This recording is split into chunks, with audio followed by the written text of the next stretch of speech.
Hey everyone, and welcome to another episode of the Happily Ever After Hours. I'm your host, Colton Simmons, and today I have with me Pearl Farquharson of Designed by Delsie. Thanks for joining me today, Pearl. Thank you for having me. I'm so excited to be here. Likewise, I've been looking forward to this conversation for a bit, and today's topic is going to be about expanding your business into new markets. So you've established your business, you have a really good reputation in your local market, and you're looking to grow in another location. Maybe you're looking to relocate your family, whatever it may be. Pearl and I are two folks who aren't strangers to that. Currently, I am in the process of expanding into the Sarasota, Florida market out of New England, and Pearl has kind of already made that jump into Miami from the New England market as well. So we're going to talk about all of that and more in today's episode. But before we jump into that, Pearl, would you like to explain a bit about yourself, how you got into the wedding industry, and how Designed by Delsie came to be? Sure. So I guess what I'd like to say is I always knew that I wanted to be in the world of hospitality. How specifically, I didn't quite know, but I remember my earliest childhood memories was on Sundays after church. We used to always congregate at my father's home, and in my culture, my family's from Jamaica and I'm West Indian. It was like a tradition that we would get together with family and we would just cook all the food, all have all the music, alcohol galore. It was like, for me, it was magic to see just that synergy of family and community. And I often wonder, like, how can I create that experience? Like, how could I bottle it up and create that experience? Because when we have, I feel that gathering is the one thing, and sense of community is the one thing that we all have in common. And I kid you not, Colton, like at 6 years old, I was like, this is my way to solve world peace. And in trying to discover how to solve world peace, I thought I wanted to be a chef. And so after graduating high school, I went on to pursue a degree in culinary arts, and Oh, I wow. loved the culinary arts world. I loved creating dishes. I loved cooking. But the one thing I felt that was really missing was the connection to Mm. people. And also being a lover of all things fashion, it was a little hard for me to wake up at 6 o'clock in the morning and go into a kitchen and work for 8 hours. I couldn't wear makeup or express my authenticity, but nonetheless, I persisted. I graduated with a degree in culinary arts, as well as in hospitality. And when I graduated from college, I then went on to pursue a career as a wedding coordinator in Boston for a luxury caterer. And Oh, it nice. was in that moment, my first wedding, I knew from the very beginning, like I wanted to be a wedding planner. It was just this beautiful orchestra of chaos and flowers and decor and vendors coming together just for this one moment. And the one moment that we were all waiting for was fluffing the bride's veil to send her down the aisle. And I knew right then when I did that, I was hooked. And it's hard to believe that that was actually over 10 years ago at this point. Wow. Um, yeah, time flies by when you're having fun. And I feel really fortunate, Colton, to have started my career in the luxury hospitality world, learning from the best in our industry. But the one thing I felt that was really missing, I valued the precision and I valued learning on such a high level, but I really felt that in the world of luxury hospitality, the one thing that was missing was authenticity and the permission Mm. for one to be themselves. And I thought, what if I could combine the world of excellence, but sort of um, propelling clients and couples to really truly embrace the essence of who they are. And for that reason, Delsie was born. Delsie stands for delivering exceptional luxury services with integrity and elegance, and that's truly what we do. Nice. Yeah, And I didn't know that, but that's that's cool knowing that it's not just like a pretty name. There's thought behind it, which I don't, how do I say this? I expect that from you. There's always thought behind something when it comes to what you do. Well, it's actually my middle name too. Oh, wow. So that is, I had to put it in there somehow, but thank you for that. And it's really our mission, truly. I would say that since after working for some of the top companies in the industry, I really wanted to really grab life by the horns and say, what if I bet it on myself, and how far can I push this, and can I really combine my passion with my purpose? And so I started to really take the business seriously in 2019 after after a series of events led itself for me to start my own business. And then a year after there was the pandemic, and we chugged through and we got here. And last year, we actually won was awarded the #1 event planner in Boston. So that's something that Wow. we're really grateful for. And it's just been a wild ride, truly growing and expanding the business in New England and beyond. That's so awesome. Hats off to you for winning that award. I know that's a very prestigious award, and being in the Boston area, also myself, knowing how many vendors are, vying for that. So to be very early on in your career, and to not early on in your career, but early on in your business, so to say, and to win that award, that's a huge accomplishment. Now, how far into your time working weddings for the other company did you decide to start Delsie? Oh, well, do you want the PR story, or do you want like the real story? The story you feel comfortable sharing in front of the entire world. Oh, well, you know what? Since this is a real podcast meant for real people, I'll share the real story. So as fate would have it, I thought that at the beginning of my career, when I was 22, when I graduated from college, I would climb the corporate ladder. I gave myself about, 6 to 8 years to do that. I would make all the connections, and then I would slowly save my money and start my business. But then, as luck, fate, universe, whatever have you call it, in 2018, I actually sustained an injury that left me immobile for 6 months. Wow. And out of sort of desperation, I applied to over 300 jobs, and was just told that even with all the experience that I had and my passion and my charisma, that I wasn't qualified enough. And so I was at a really I guess desperate phase when I decided to bet on myself. I think that, and I'm grateful for that experience, because it taught me that sometimes a lot of doors close for the door that you desire or need to happen to open. It's sort of like universe was directing me to where I ultimately needed to be. And I know that some of your audience may be watching right now and saying should I take the plunge? Should I not take the plunge? My story is a little unconventional, and I've learned a lot in the process. I always say that there's no such thing as failing. You just find all the ways that have not worked, and for that you will always succeed. But I had sort of the more so non-traditional route, where I was learning how to perfect my craft and build my business at the same time.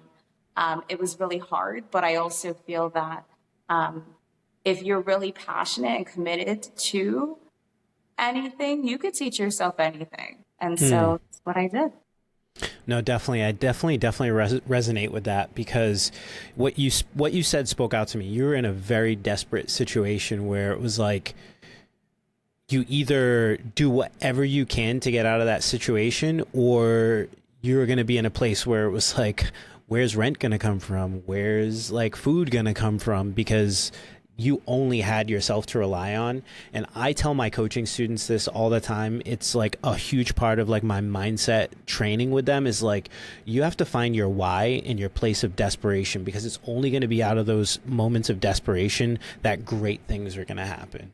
Like, obviously you can have like all the most amazing things set up for you in the world and have all the support and all the funding, and it's like, oh, I just created this luxury wedding photography business just because my dad knew the right people, I had all the right funding and all those things. To me, I'm not saying that that isn't the way to go, but I know that at the end of the day it's not going to be this fulfilling feeling of knowing you climbed out of the valley of the shadow of death to that mountain peak and succeeded, you know. So I definitely resonate with that. My story, very similar. Went through a bunch of situations in my life that probably shouldn't have landed me to this point. And through it all, I always knew that I had to just keep rising above and rising above and rising above. So definitely resonate with you there on that. So as you establish yourself in New England, you get this award, you're doing amazing work for all of your amazing clients. What was it inside of you that made the shift of like, I'm done, not done here, but I know that there's more for Designed by Delsie? And what brought you to Miami, of not of all places, because it's one of the fastest growing economies in the country right now, but what was it about Miami that drew you there? And like, what are some of the like logistical challenges you've faced in venturing out that way? Absolutely. So I would say that Miami was more so two things. It was a personal decision.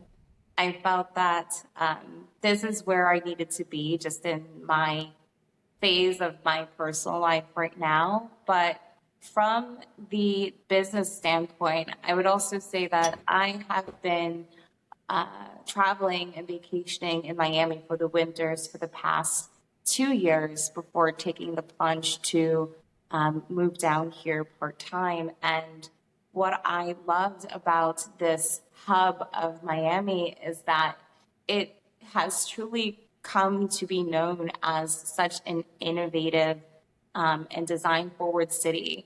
After being in the New England area for over 10 years, I felt that I've gotten to a point of mastering that. And I sort of wanted to sort of think what's next. I truly, for me, I craved innovation and just learning about what I love about just America in general is that no matter where you are in terms of your region, every region like celebrates hospitality so differently.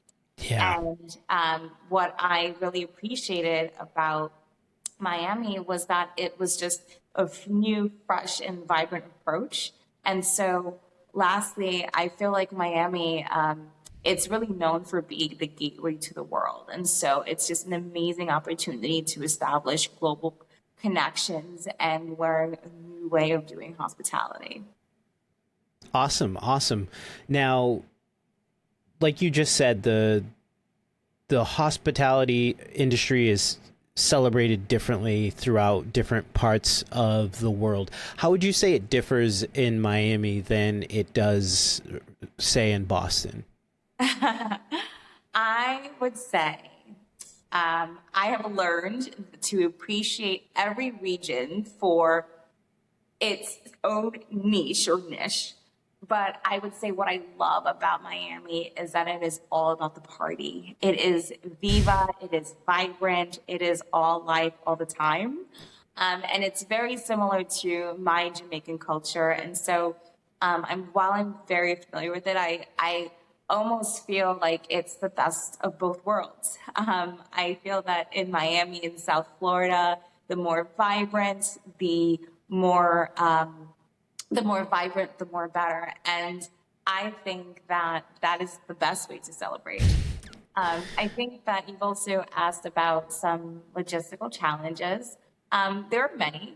I think that having a team in New England and just with dealing with clients from all over the country, working with different cultures and in different regions, it's sort of like you have to really adapt your approach Mm, to meet your clients within each region.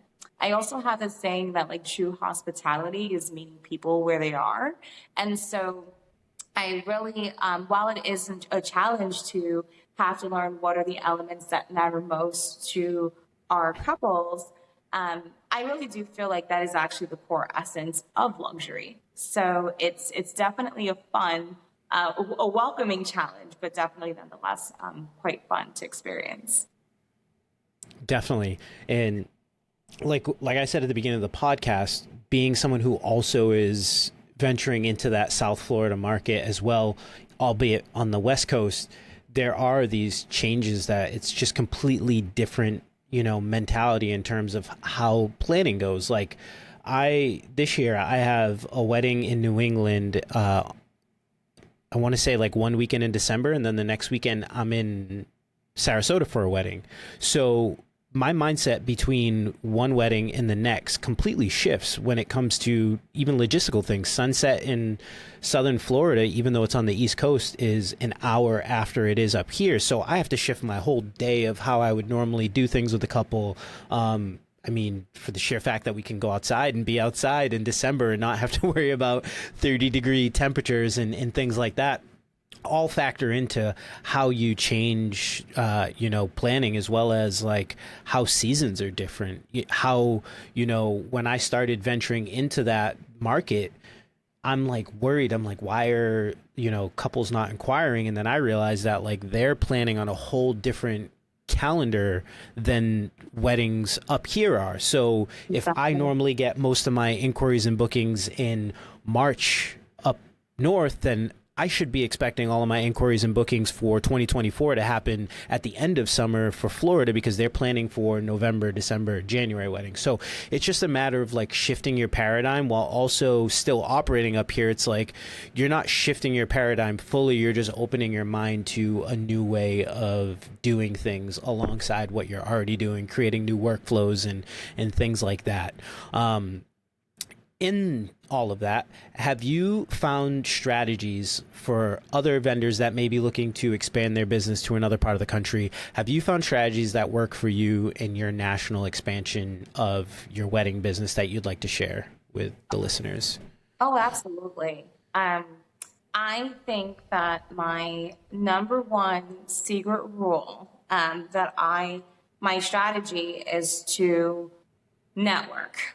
Mm, I think that this is so important because while you may choose to operate in different regions, in different states, or even across the world, the essence of who you are and the product that you wish to create should never change.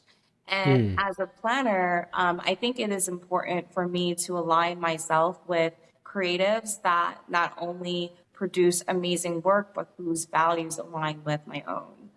We've been able to successfully replicate the product and expectation of what our clients expect from us by partnering with the right people. And that comes exactly. through just natural networking. We are a part of several national organizations that have local chapters, both in the New England and South Florida regions, such as WIPA and NACE and ILEA. And Mm, that's been huge because a lot of times when you're trying to establish your name and your presence um, in another area, it really does help for your favorite frienders right now to sort of vouch for you and sort of open those doors in other areas or other regions that they might have connections. I would also say that from an execution and logistical standpoint, we always like to find Whenever possible, we love to support local communities and within the destinations that we're planning in. And that's sort of my way to give back through the world of events. We love supporting local economies. But what we do find is that by supporting and partnering with local creatives, it sort of gives us like that insider knowledge that you probably wouldn't have had. And so I like to say it's sort of like a home court advantage. And so while you definitely, as planners, you might have your core people, I would definitely encourage you to really do your research in the areas that you're thinking about planning in and see and take a leap of faith. Ask for referrals, ask for proof of concept and portfolio, and see if there's an opportunity to collaborate with local partners within the region that you're seeking to plan. 100%. 100% networking is super important. And I like your approach of not just going in there and say, finding a couple, booking a wedding with them in Miami and be like, oh, like, I have this photographer from New England. I'm going to fly them down with the videographer and Luxe, she does great work. Like, your thought process would be, I'm going to go in, I'm going to do my research on who's the best of the best in Miami. I'm going to reach out to the Masons for photography, to all these different other vendors out there that do a great work, and bring them on board for the project so that, like, say you're working with the photographer and they're like, hey, I know this is your first time at this venue. You should know X, Y, and Z, so that when it comes time for, getting photos during sunset, this tends to be a difficulty. So just so you, like, this insider knowledge, like you were saying, you're kind of aware of and able to kind of like make plans for, which being a planner is super important. Absolutely. And trust me, I know that sometimes it can be hard expanding our horizons and our circles because we're human. And I think that the way that I sort of like to test out the waters and see if is this a great connection, because producing extraordinary events, it is literally like a orchestrated symphony. It has to vibe, like the personalities have to be there beyond the pretty, beyond the amazing work. Are you all supposed to work together? And so there might be an opportunity that if you're thinking about expanding into a new market, perhaps maybe it's planning a style shoot or an editorial and aligning yourself and asking for collaboration opportunities with vendors that you think you might want to work with if you do have that opportunity. No, that's definitely super important. Like, I know right now, one of the wedding coordinators that before I even thought about moving to Sarasota, I reached out to 35 different wedding planners, introduced myself, told them if there's anything that I could ever do to help them, like, let me know. Not everybody got back to me. Again, me not understanding the Florida market, I emailed all of them at like the very end of the wedding season when they're already like all burnt out and like still in the middle of like the madness for them. But I did end up, building some great relationships with wedding planners out there. And one of the things that's on the list with one of the wedding planners that I built a relationship with is planning a styled shoot for the end of the year and just making all of that happen. So I would definitely say, that is such a huge component, especially, for any type of wedding vendor, because there's so many people that come together for that event. And if you get the right vibes together, like the wedding that we did earlier this year, like all the vibes were there with every vendor, and it just like, it's rare that you get a wedding like that. So to get that team assembled for a styled shoot and to see how everyone clicks, you'll get like a really good understanding of like, okay, I can recommend this florist for this bride. I can recommend this, bridal boutique because they just went above and beyond for just a styled shoot. I can only imagine when it's a couple that's coming in and they're getting their undivided attention for the service for their wedding day. So those are all really, really great points. So not only are you in the process of branching into Miami, but you're also working on growing yourself into the international destination market. which again is something that it just seems like you and I are on this like similar trajectory, like on the same path at the same Yeah. place, but also in two different sectors of the industry. What would you say motivated you to go this route, and how did you start like tapping into the global market? So for me, I love planning weddings. Planning weddings and designing weddings will always be my first love. But I sort of, it's been on my heart and in my spirit. And the questions that I've been asking myself lately was, what is my purpose? And so my purpose truly here, and the reason why I believe that I'm here is to create impact. And as an entrepreneur, I so appreciate the opportunity that weddings presents itself. Weddings and events present itself. They say that a wedding investment is one of the largest investments that a couple will ever make in their entire lifetime. And with that much purchasing power, how do we leverage that purchasing power to do good for both the local and global economies, communities? And so my dream of planning destination weddings is really combined with my desire to create impact to communities across the world, but then also my love for travel as well. I have been my culture and my heritage is everything to me. And what I love about the diverse couples that we have the opportunity to serve is that every event is truly so unique and so differently. And I have desire to spark joy and create impact and learn about the one common thing that we all have in common, which is desire to create intentional, iconic experiences that is going to be remembered forever. So it's definitely a exciting challenge. It also, I'm learning that in the process of building a national wedding and event design industry, as well as an international agency, as regions in America plan events differently, so do countries across the world. And so I think it's really important, even more so now than ever before, for you, Colton, myself, vendors and creatives who are thinking about expanding into global markets. There are, I'm finding that there are certain, everyone celebrates hospitality so differently, and I think that it's so beautiful to be able to learn and appreciate different cultures.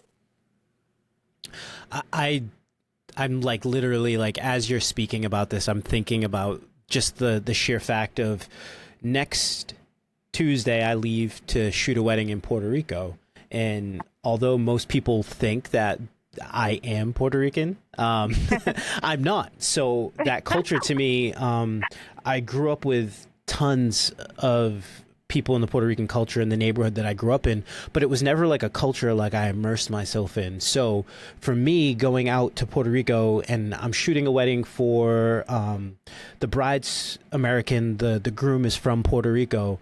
Like the biggest thing that I want to go out there with is patience, grace, and understanding, because I'm putting myself, my American self, although Puerto Rico is a territory of the United States, it has its own culture, their own way of doing things. I don't want to go out there and be this like photographer that's like, why isn't this happening yet? Why aren't we here yet? Why aren't we doing this yet? Because I'm immersing myself in the culture of the coordinator of the venue, the wedding planner that's going to be attending the wedding, that's going to be, coordinating the wedding that day, the DJ who's going to be playing the music. Like everything's going to be completely different. And I'm just going to put myself out there completely open and expecting like I'm still going to do an amazing job, but it may be different than how I would shoot a wedding in Newport or in Boston.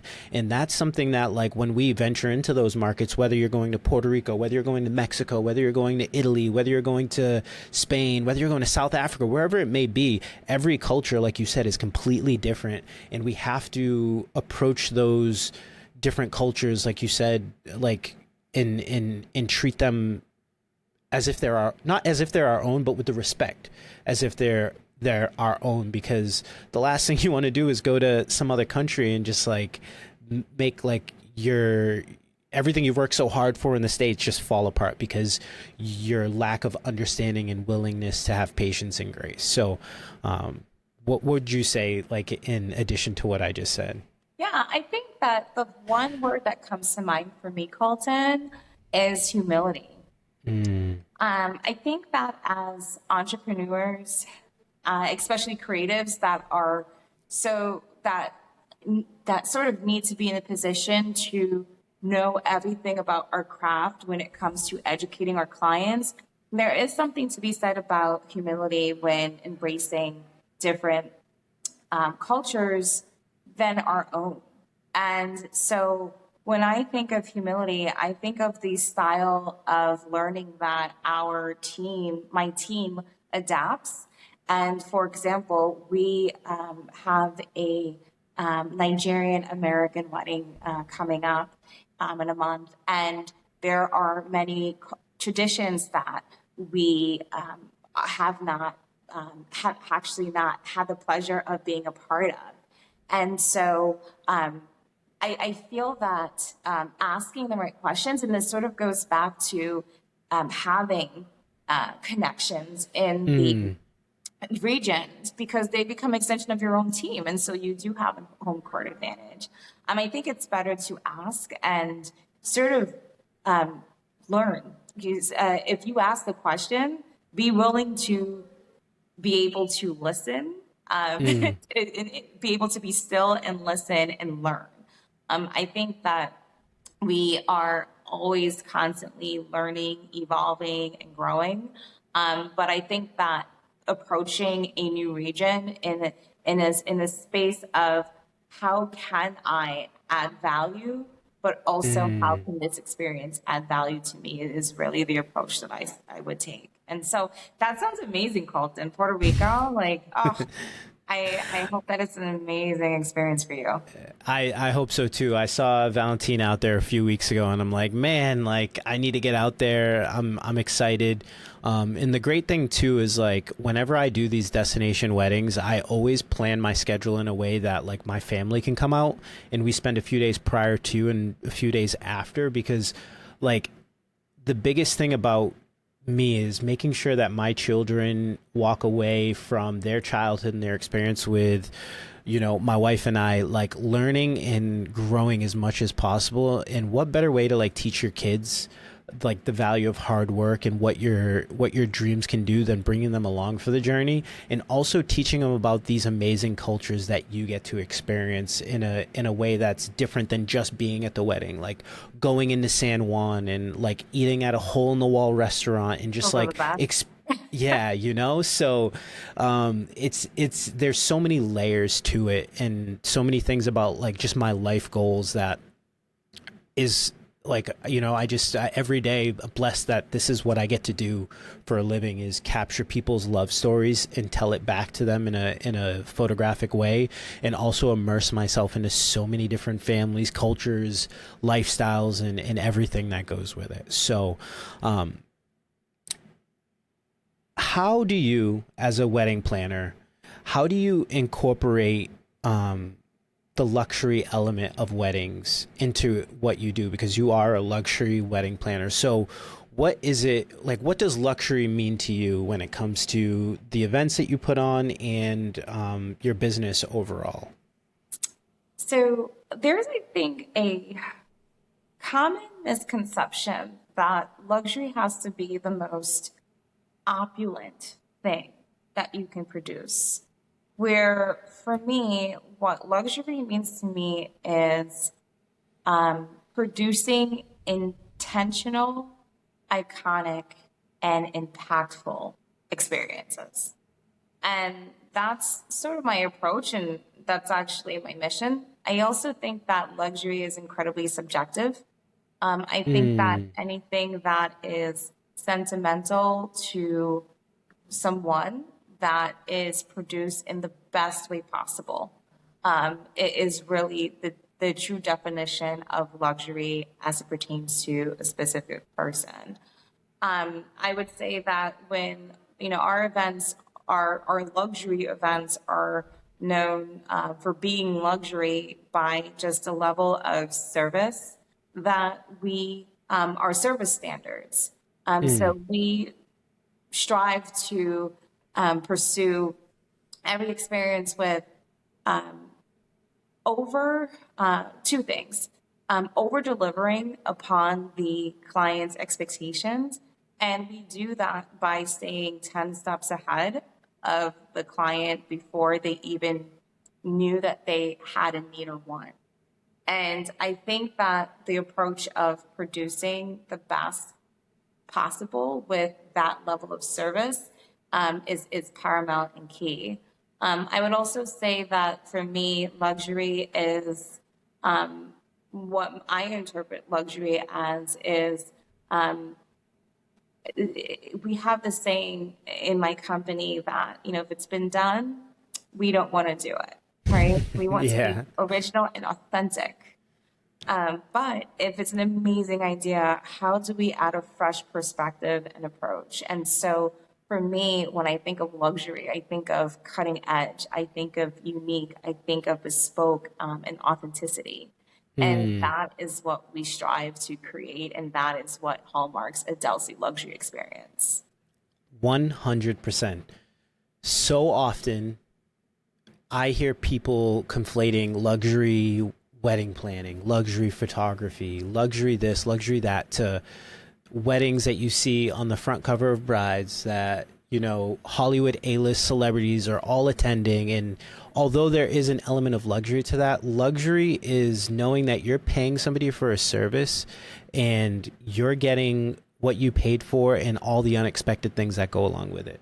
When I book with couples, they think they're getting a wedding photographer when they work with me, and it's a week after they've booked and they're getting a package in the mail that is a thank you for just even booking with me. And it's the little nuances that we add to our business. It's the fact that the couple's getting a huge wedding preview the next day. It's the fact that they're getting check-ins throughout the entire process leading up to the wedding. It's, oh, you want to get on a call this week, three months out from your wedding, to get an initial timeline put together. Like, it's being available and going above and beyond. It's not over promising and under delivering. It's all of the things that you would want in a service that you seek out. And it's not shooting a wedding that has $250,000 as a floral budget. Like, that's what a lot of people misconstrue it as. So I'm glad that we both see it on the same level, because with that tag of luxury wedding photographer, people see weddings that I shoot sometimes and they're like, oh, doesn't seem like it's the most high-end wedding. And I'm like, it doesn't need to be. The couple knew that they wanted a photographer that was going to handle everything that they needed, and that's what they got in me. And I provided something for them that, not to sound so arrogant in saying this, but I provided something for them that 90% of the other photographers in my area aren't going to do for them.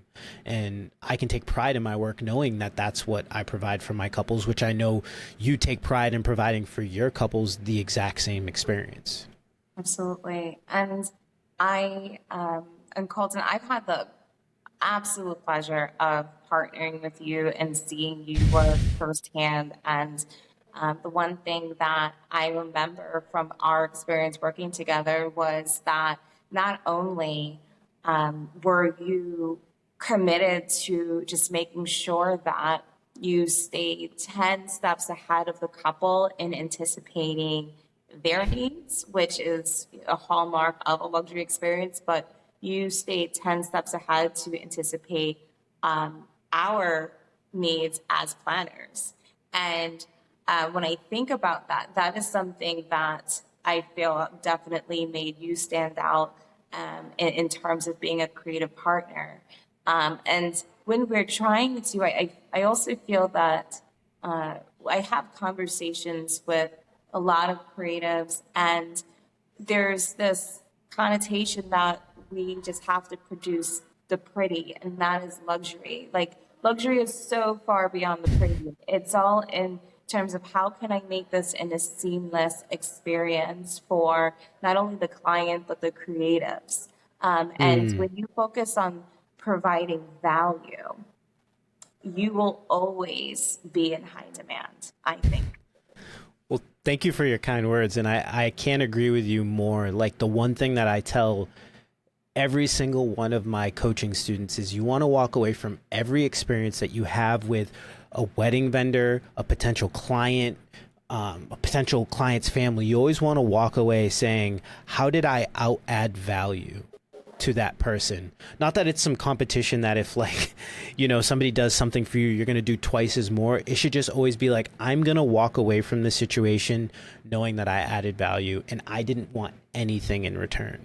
And when I switch my mindset in my business model to knowing that if I go to a couple and I have an initial call with them and I give them a timeline of exactly how their wedding day could run, and then they go and book another photographer, it's no sweat off my brow. Like, that's what I'm meant to do. I feel like a big part of my mission of who I am on this earth is to be all things to all men. And that's like a huge motto that I try to live by. And when you just try to add value, one, that you're never going to have somebody coming back like, I did all these things for you.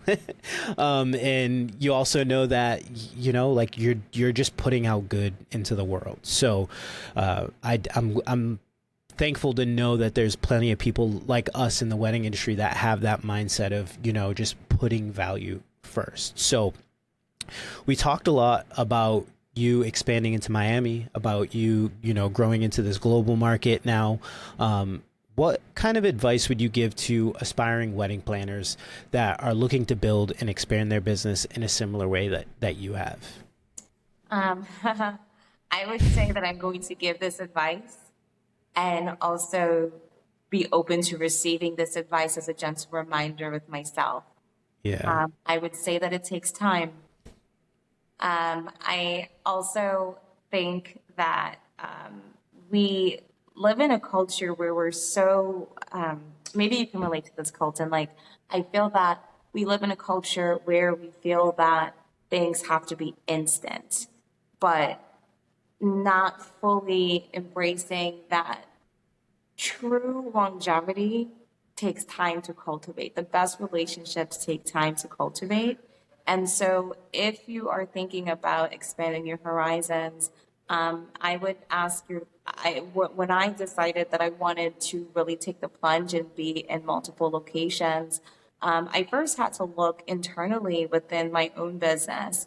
As a planner, is my business, do I have the resources to sustain the lifestyle that is going to be presented to me when I am traveling across the country and across the world?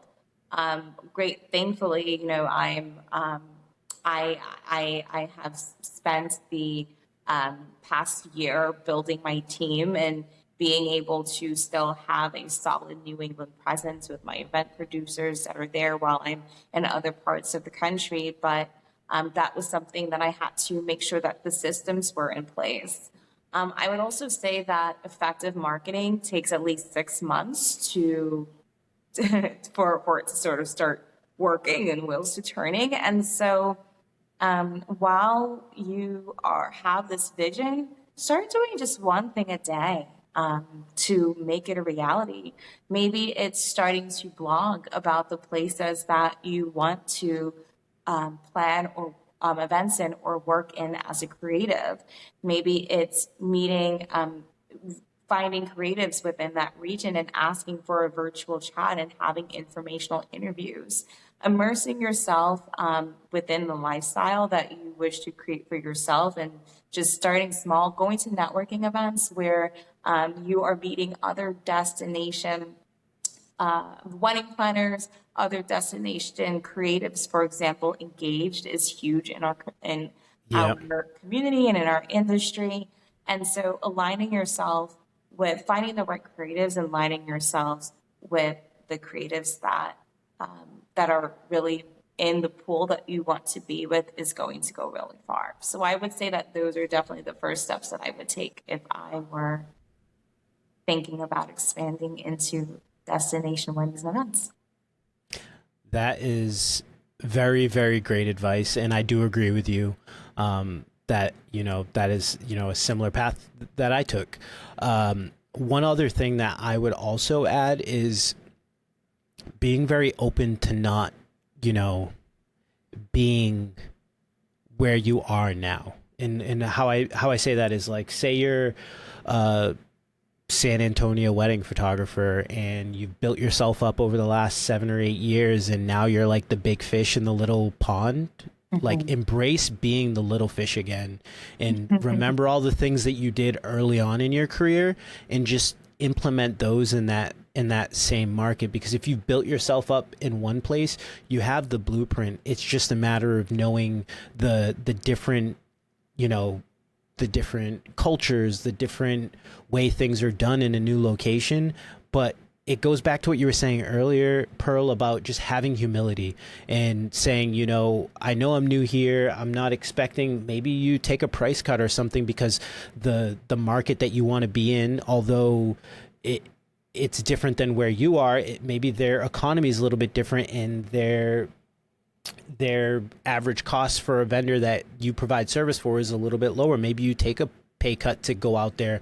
Maybe you do some, free work out there just to get your name out there, to get portfolio work to put on your website. I know for myself, being in the Sarasota market, I've already done free work out there, and I do plan on doing some free work just to make sure I'm curating the content that I want and going out there and shooting more styled shoots than I normally would here, because I already have more than enough work that represents the New England area.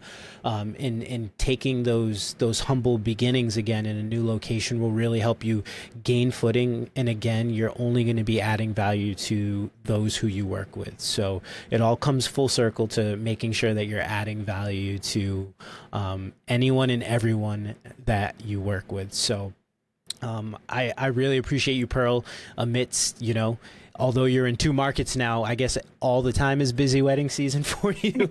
But I appreciate you taking the time to get on today. If folks would like to hear from you, whether it be see the work that you're doing or some of the educational content that you're putting out for wedding planners, where can they find you on the different platforms? Sure. So you can find me on Instagram. So I love to play there daily. And you could find me at Designed by Delsie. I have also relaunched a YouTube channel. And so there I give weekly tips, tricks, and planning advice to both couples and creatives. And that you can reach me at Designed by Delsie as well. Or you can follow me on LinkedIn. So I hope that you'll be able to join our community. Awesome. Well, I feel like there was so much value just packed into the last 50 minutes, Pearl. I'm super excited for the audience to find this. And as I always do at the end of these podcasts, my little shameless plug, if you are a wedding photographer that is looking to go full time, or maybe you're just looking to grow your business, or a wedding photographer who is looking to do so, definitely don't hesitate to reach out to me and learn about my mentoring program. You can find all that information on my website at coltonsimmons.com/education. I offer a mentoring program and a course that is all geared toward teaching you all the behind the scenes things that will really help skyrocket your business and turn your side hustle into the full-time dream you always wished it would be. So again, Pearl, I thank you for joining me today, and I look forward to seeing each and every one of you in the next episode. Awesome. Thank you. Bye.